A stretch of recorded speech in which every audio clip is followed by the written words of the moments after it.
Pertama, pastikan beri makan hewan ternakmu sekali sehari. Dan jangan lupa ajak bicara mereka, karena mereka juga butuh teman curhat. Anjay.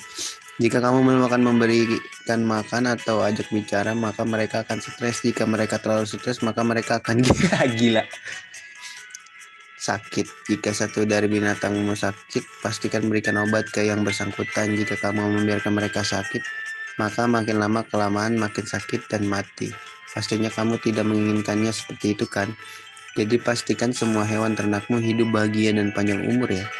Tapi diingat-ingat ya, sampai jauhnya kamu merawatnya, mereka tidak akan hidup selama-lamanya. Oh ya, kamu juga mati nanti kalau ajal udah menjemput.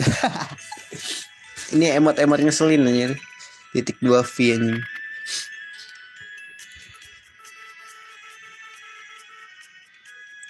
Kamu dapat mendapatkan susu dari sapi dewasa yang sehat. Bertemanlah. Itu akan membuat kualitas susunya menjadi lebih baik. Itulah kenapa kamu harus pastikan merawat binatang tiap harinya. Sekarang aku ada beberapa hal yang ingin kuberikan kepadamu. Sebelum aku lupa, maklum dah tua.